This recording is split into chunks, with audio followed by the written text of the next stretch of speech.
Hey guys, welcome to the Reparenting Daily podcast, your free daily guide for inner child healing and repairing the relationship with yourself.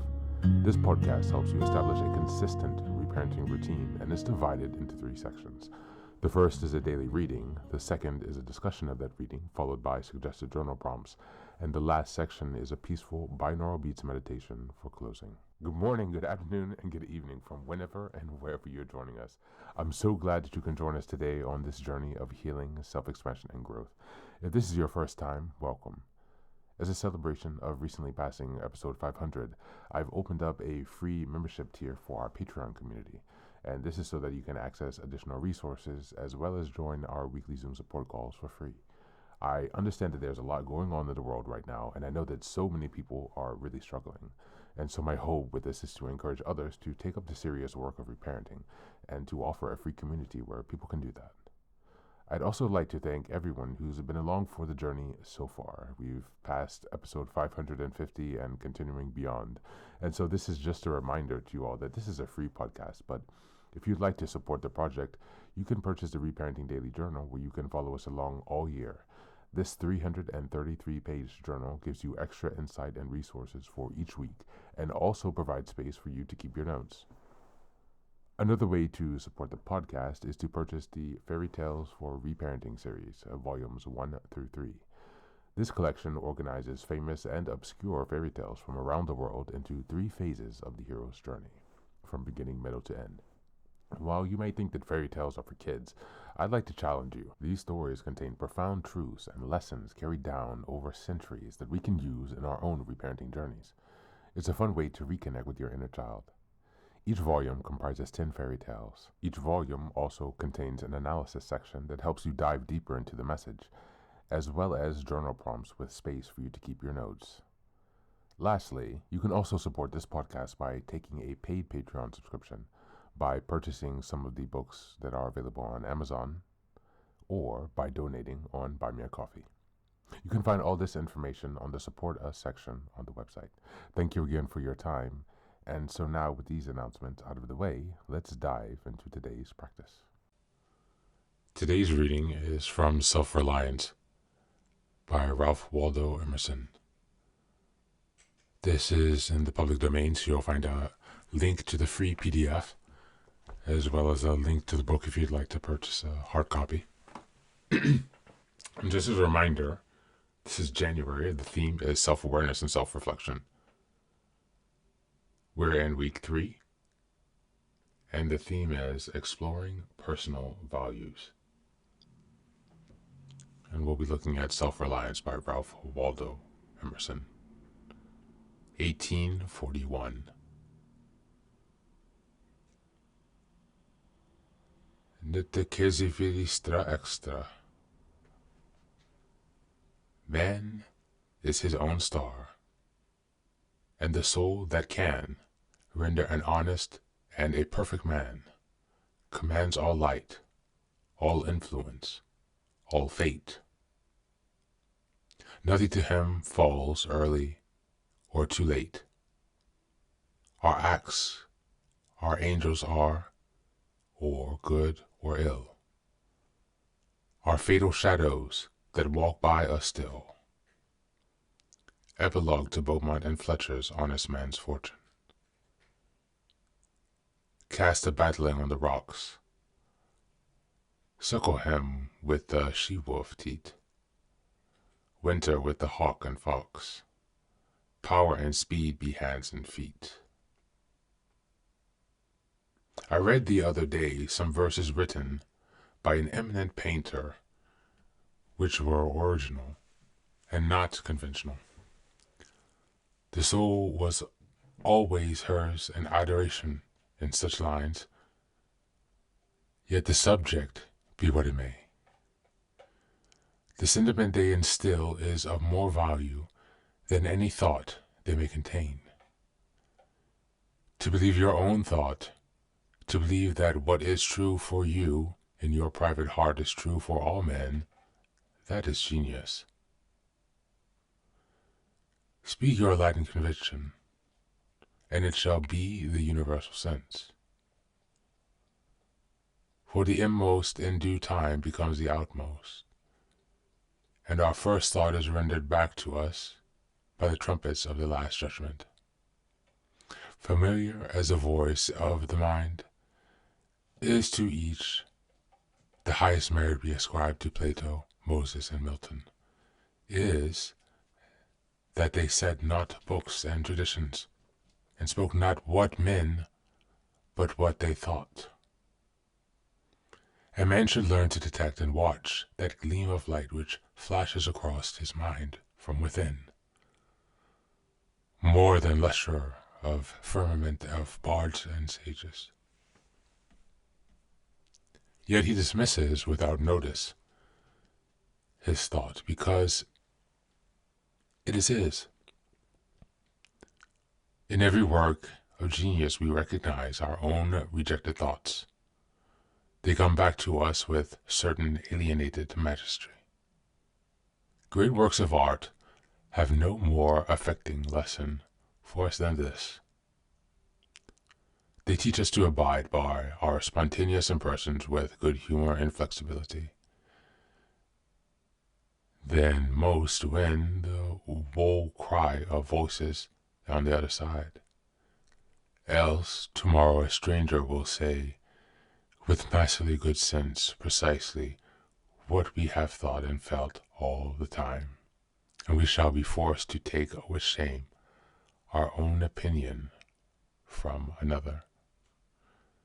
There is a time in every man's education when he arrives at the conviction that envy is ignorance, and imitation is suicide, that he must take himself, for better, for worse, at his portion. That thought, the wide universe is full of good, no kernel of nourishing corn can come to him but through his toil bestowed on that plot of ground which is given to him to till.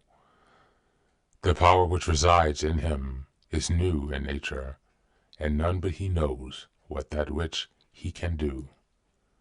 Nor does he know until he has tried. Not for nothing one face, one character, one fact makes much impression on him, and another none. This sculpture in the memory is not without pre-established harmony. The eye was placed where one ray should fall, and it might intensify that particular ray.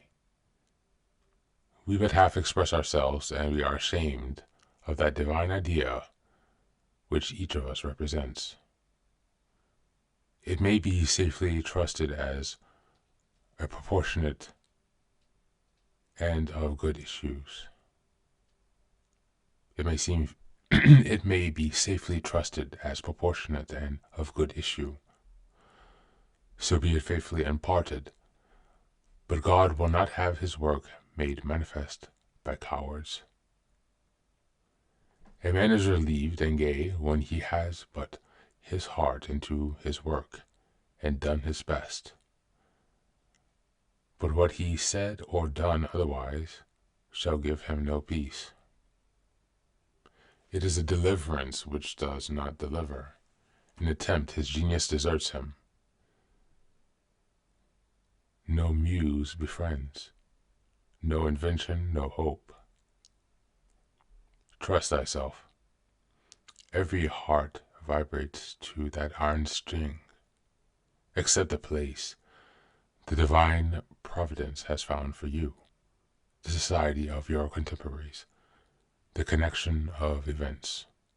Great men have always done so, and confide themselves childlike to the genius of the age, betraying their perception that the absolutely trustworthy was seated at the heart, working through their hands predominantly in all their being.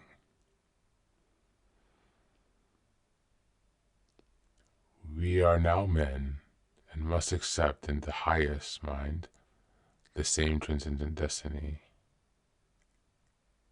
and not minors and invalids in a protected corner, not cowards fleeting for revolution, but guides, redeemers, and benefactors, obeying the almighty effort, and advancing on chaos in the dark. That's the reading for today.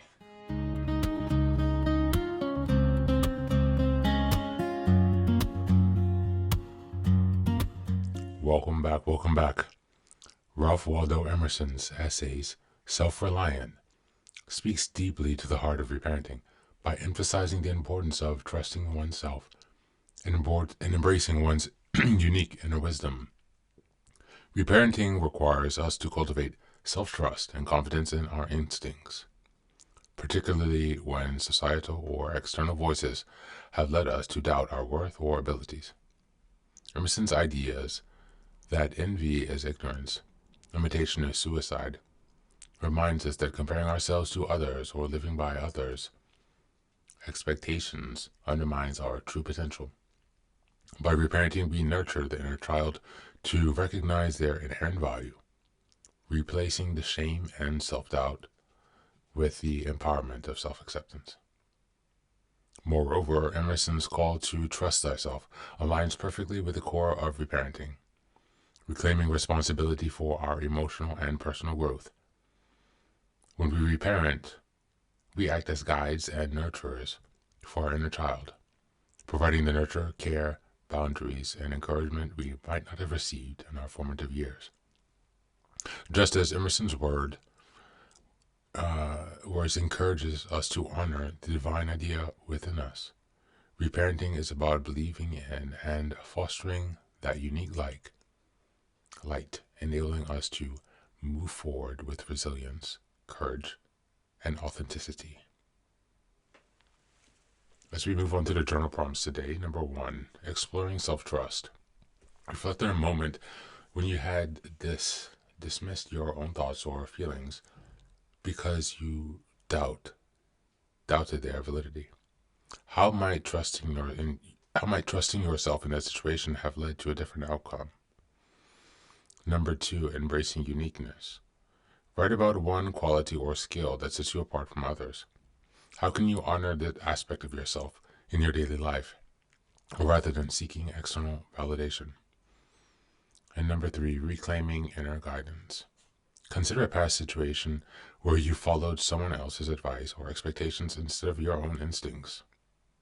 How can you nurture your inner child by listening to your voice first, moving forward? That's it for today. Thanks for being here, as always, and take care of yourself and be well.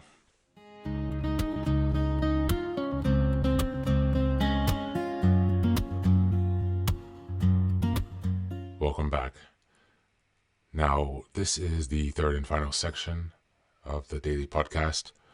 This is your silent meditation. Please find a place where you can be comfortable and undisturbed, where you can relax and spend some time with yourself for this 10-minute meditation. You can choose to be sitting, standing, lying, whatever makes you comfortable today. Listen to yourself. And next, be sure that you're taking some time to be with your breath, to connect with your body. Don't be disturbed by your thoughts. Allow them to pass and just observe. Do not engage. And use this time to connect with yourself, whatever time of day you're listening to this. Namaste.